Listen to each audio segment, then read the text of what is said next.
Welcome to another edition of Frankly Franklin. This is Henry Stone. Several weeks ago, I attended a celebration at the Elevated Baptist Church, and it was in honor of Sister Lizzie Parker.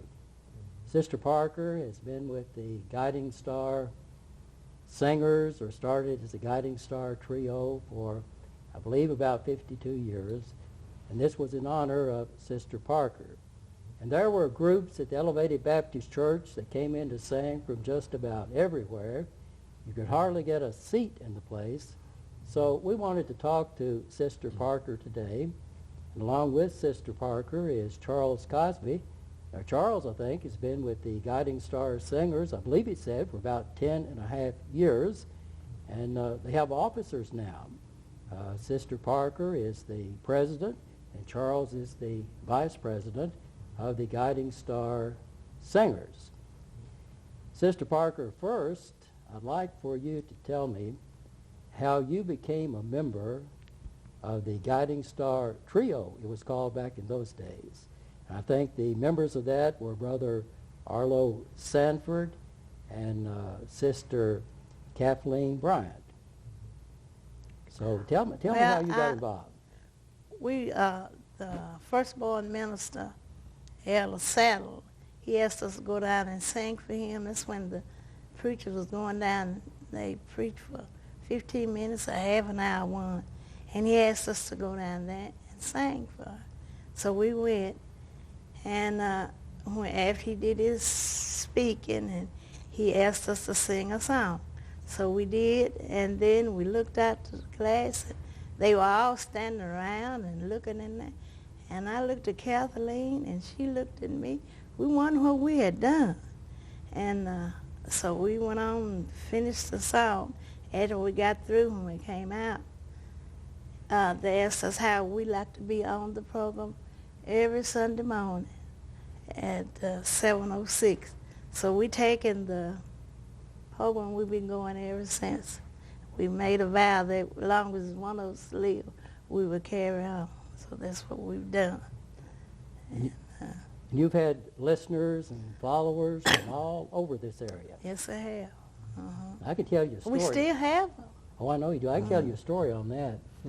I came to work part-time at WFKN back in 1958, I believe. And my first shift was the Sunday shift. And the first program that I put on the air was the Guiding Star Trio. Now, I have a cousin who lives in Bowling Green. She was a Warren County health nurse at that time, by the way. And I saw her the next week, and she said, "Well, I heard you on the radio." And I said, "Oh, Georgie, gee, I wouldn't have thought about you turning the radio on just to hear me." She said, "Oh, I've been listening to Guiding Star Trio for several years." So I was kind of quiet after that. Charles, you've been with the group, I believe, for about 10 and a half years. How did you become a member, and what's this meant to you? Well, it means a lot to me because I had a good cousin, and her name was Hayes McKay, and I went to the church before I joined the African Missionary Baptist Church, and she asked me one Sunday morning, she said, "Charles, will you mind come and join us?" I said, "Well, it's all right with me. You know, I love to sing, and I've been ever since with it, and I just love it. I just love it to death.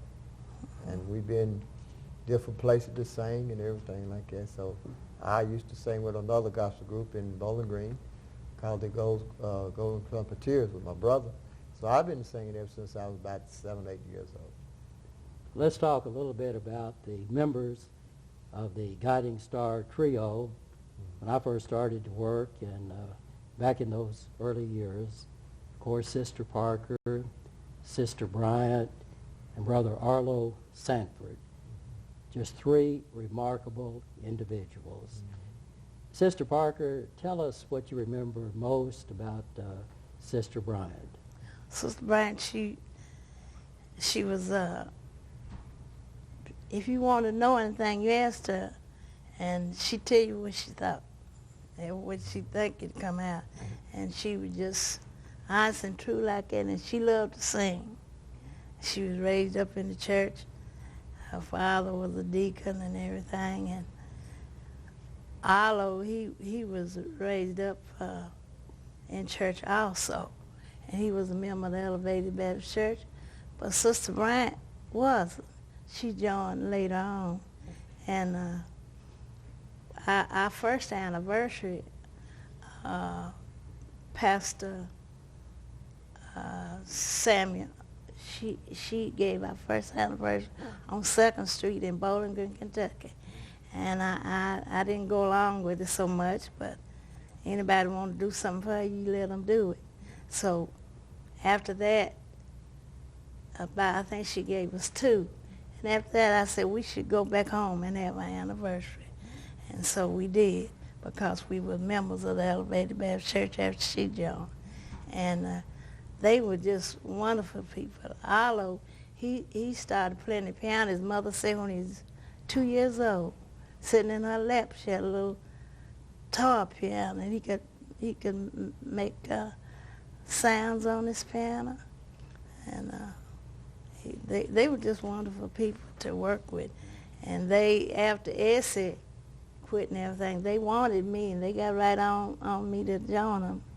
And I've been trying to carry on ever since, the best way I could with the rest of the group. And Charles, he's been an inspiration to me. He's the one that carries me around most everywhere I go. Brother Arlo, of course, was blind. Mm-hmm. And it absolutely amazed me. He could thread a tape recorder a lot faster than I could. Talk on telephone. And how he could use his hands. Mm-hmm. And then, of course, he played piano too, didn't Yes. he? And after Sister Bryant passed away, and then after Brother Arlo passed away, tell us about some of the following singers. I know at one time it switched over to the Guiding Star Gospel Angels. That was right after Sister Bryant died, and they were I was listening to them. I was home, and the Guiding Star, the Gospel Angels, went down in our place that morning, and I heard Sister Chrissy Adams said, Sister Parker said, we'll be going to sing with just as long as we can. And Brother Tinker, that's what we called him, Brother Phillips, he played for him, and so he played for all of us. And so they sang with us 5.5 years after they started singing. You know, and I believe you would agree with me, Charles, that, well, now, we'll have to say Sister Parker is the best singer or musician to ever come out of Franklin, but Robert Phillips, he was about as good as they came. Yes, he was. In fact, if I'm not mistaken, he sang some at the National NAACP convention. He had some music too. And it was a shame that he died at a relatively young age. That's right. Okay, Everybody looked to him everywhere he went. okay, you're the Guiding Star Singers now. That's right. Tell us about the transition there, from the Guiding Star Gospel Angels to the Guiding Star Singers. Well, we have, let's see, well, Verna Ray came back, I guess about 3 or 4 weeks ago. And then we have Ernestine Hope, been singing with us a good while. And then we have Dorothy Williams, and Keemon, her grandson, sings with us sometime. And her niece, what's her name, Charles? Trita. Krita. And then we have Michael Kennedy. He's the one. Yeah, he does a wonderful job. He likes to do the announcing and all. And we have Tanya Adams. She's plays for us, and then Verna Ray plays too. We're blessed to have 2 musicians now. God is good all the time. And then we had James McCutcheon. He's in the nurse home right now. He did our prayer. That's right. And then we don't want to leave out Betty Norrington. And she was a secretary before Michael Kennedy came. I mean, Beverly, no? Beverly. Yeah. Mhm. She died, and she's deceased.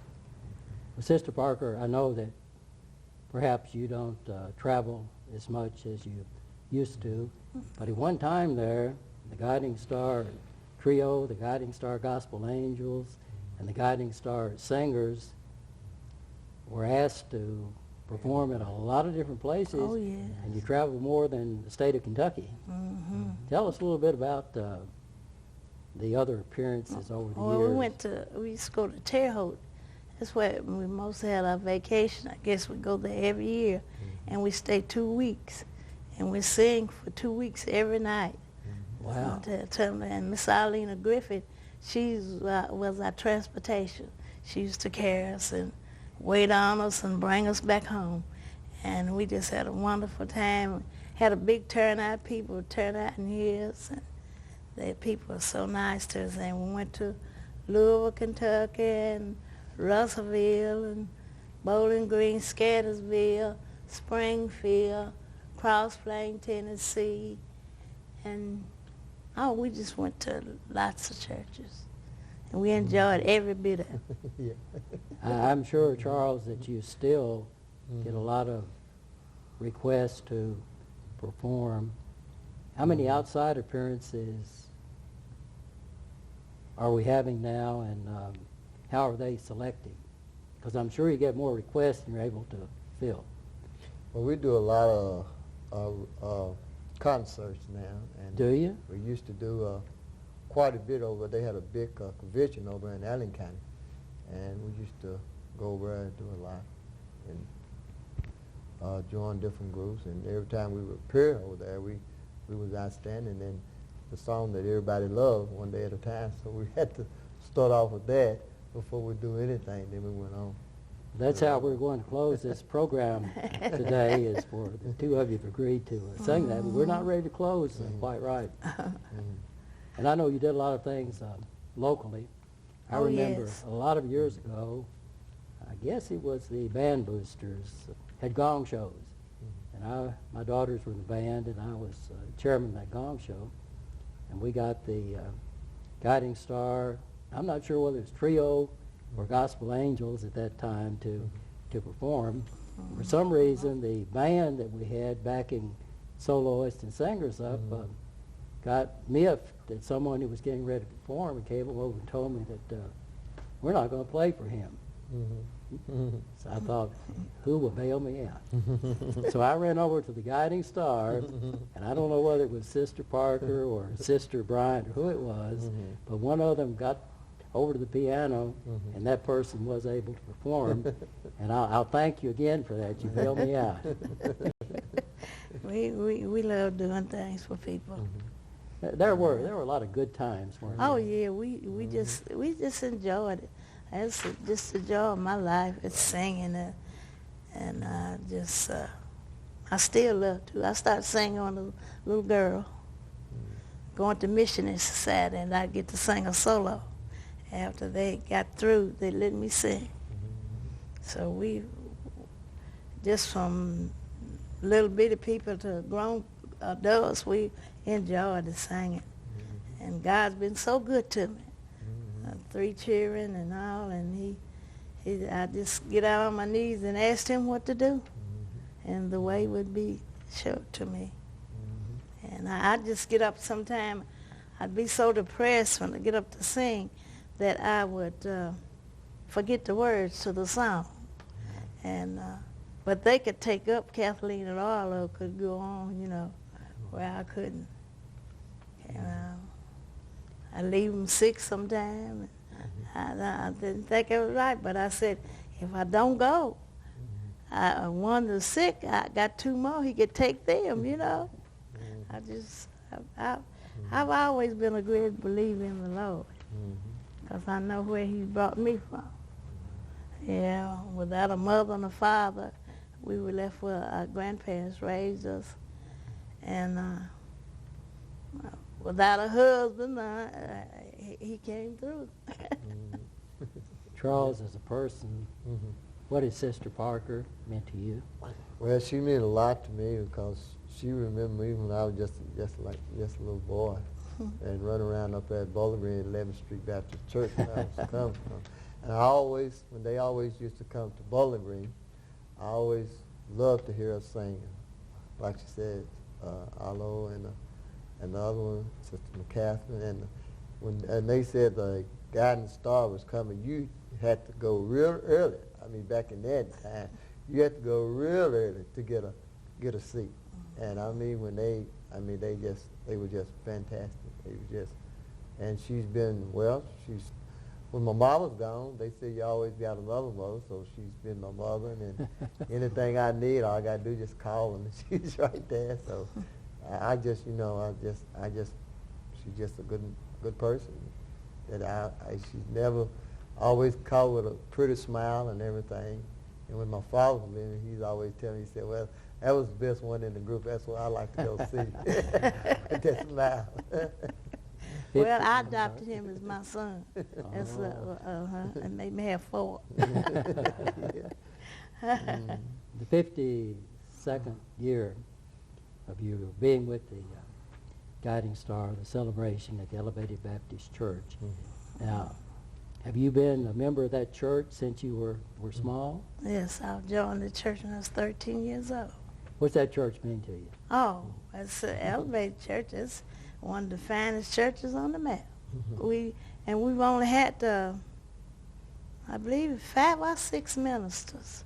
I don't want to say it wrong because we got 2 right together here pretty quick. And we got a nice pastor now. Of course, you know who my favorite was. J.J. Norton. Oh, we were friends for a lot of years. Yeah, he was a wonderful person. He had all sorts of talent. Yeah, he could did. lay concrete, and bricks, run a grocery store, be president of a seminary over in Hopkinsville, That's and then right. pastor this church. I Yeah. can never see how he Several could do it. graduated from that school over there under him. Who did? Several ministers. Yeah, I'm sure that they did. Yeah. I guess you touched on it before, but a question that I did have, and you may have given a pretty good answer, but what has and does your faith mean to you? Oh, my faith is this brought me through many trials and tribulations. I was raised up as a Baptist, and I'm still a Baptist. Baptist is my belief. But God is just, he's a mighty good God. And I would tell my children, I said, you can come to me with anything. And sometimes they come to me with things, and if a floor had opened up and let me down through there, I'd been so glad. But I'd ask the Lord, I'd go walk over in the kitchen and ask the Lord what to say. And whatever he told me, to give me the words, that it brought them through. I know a lot of people look to you for advice, but look out at the world today. And what advice would you give today's young person on what kind of life to live? Just put God first in your life. And all these other things that you want will be added. And don't never give up. Stay in the church, and everything will be all right. A lot of young people come to talk to Sister Parker Charles. Oh, they love me. Oh, yeah. Yeah. I'm sorry, child. I'm glad of that. They even now that I've been on the radio so long, when I call their homes, you know, Yeah. and they, Mama, Sister Parker. I tell them where. Yeah, we had some mighty good times. Serving the Lord, it pays off too. Sit down. You know, when I was around there for so many years, I was always honored when I would hear you include me in your prayers. And you did. And I want you to do something for me this next Sunday, because I'm sure she'll be listening. That cousin I was talking about who didn't turn the radio on to hear me, turned it on to hear you, His name is Georgie Lucas. George Lucas. I'll write that down before Yes, you leave. you do and you that, be and sure I to put it in my pocketbook. mention her on Sunday. I sure And will. be sure to mention that I think Dan will start showing this program about noon on Sunday, and it'll probably that go into right? Tuesday morning. So Mhm. the ones who have cable will certainly be listening. Yes. You know, something I recall, and I'm sure you recall, usually used young folks, part-time announcers for Sunday, and a lot of them would have a tendency to oversleep. And I don't know how many times the phone would wake me up, and someone from Guiding Star would say, "There's nobody here, Mr. Stone. Think you could come get us on?" So I'd roll out and head down there. Even a time or two, someone pecked on my door.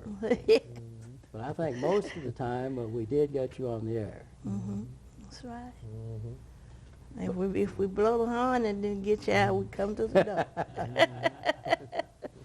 Now, I've got to tell you about a good friend of mine who started to work part-time at the radio station many years ago. Mhm. And he was one of those late sleepers. And you all know him now. He is our current District Judge, Frank Wakefield II. And sometimes he would oversleep, and you would call me. I'd run down and get you on the air, and then I would call his dad, Frank Wakefield, who was also our chief engineer, and say, "Frank, you need to wake that son of yours up. He hasn't showed up yet." So he would roll out and get him up there. So if you ever see Judge Wakefield nodding off and going to sleep on the bench, you'll know he had the same problem back when he was a teenager. But I think very highly of him. I had to tell He'd be a that nice story. person. Mhm. And something I don't want to forget, you've had a couple of real good honors. One is you are a member of the Kentucky Gospel Music Hall of Fame. Mhm. Tell us about that. That's Oh, quite that an was honor. it was from the Upre organization, and Johnny Edmonds was pianist for the group, and he wanted me to be on the gospel fame, so he invited me up, and they had it at the theater up there, and I even down had some Arlo and Islu and Kathleen's pictures. And it was just real nice. I got a trophy at home from there. And then I have the Kentucky Colonel. Is that the one? Was that the one you want me Yes, to? uh-huh. Yeah, The let's folks Kentucky see the Colonel. Kentucky Colonel. I received that in, I believe it was 90.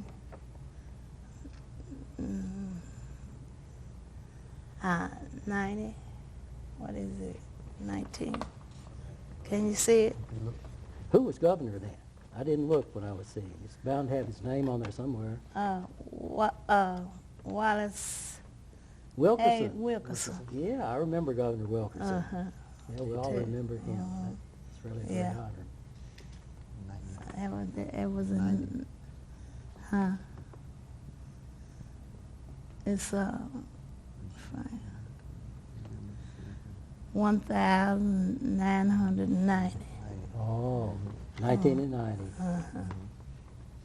I really appreciate Sister Parker, your coming and talking with me. I really enjoyed this. It seemed like old times, cause Absolutely. we've been down there with you so much, And I promised Dan that Charles and I would not get off on his successful basketball career playing the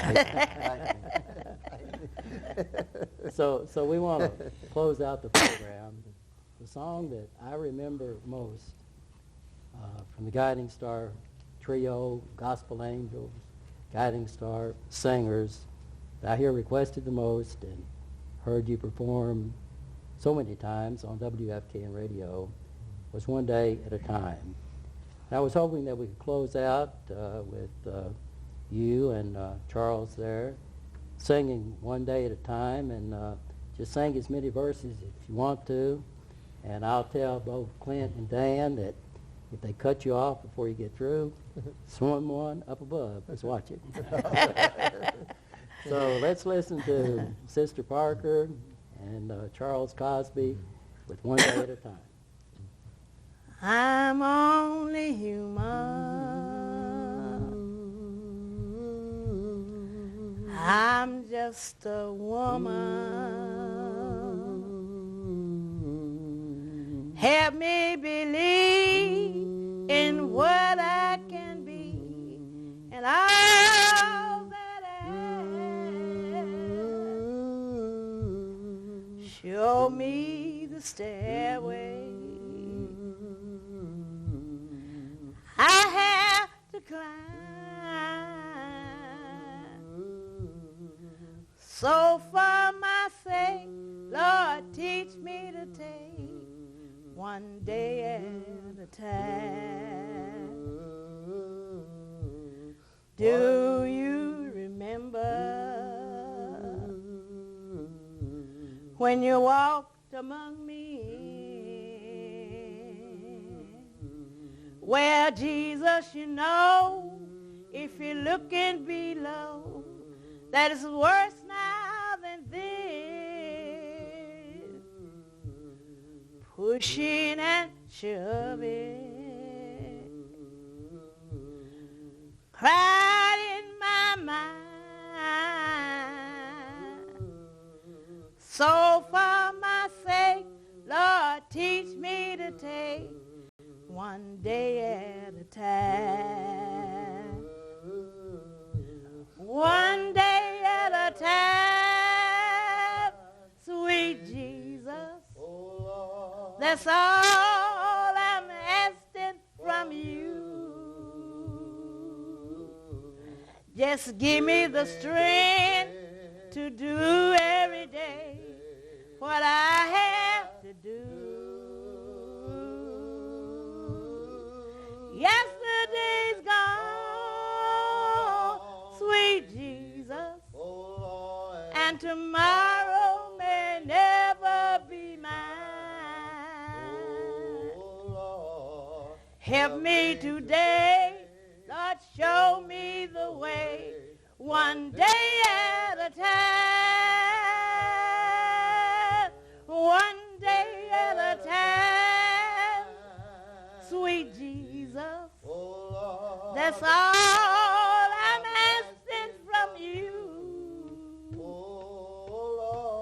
Just give me the strength to do every day what I have to do.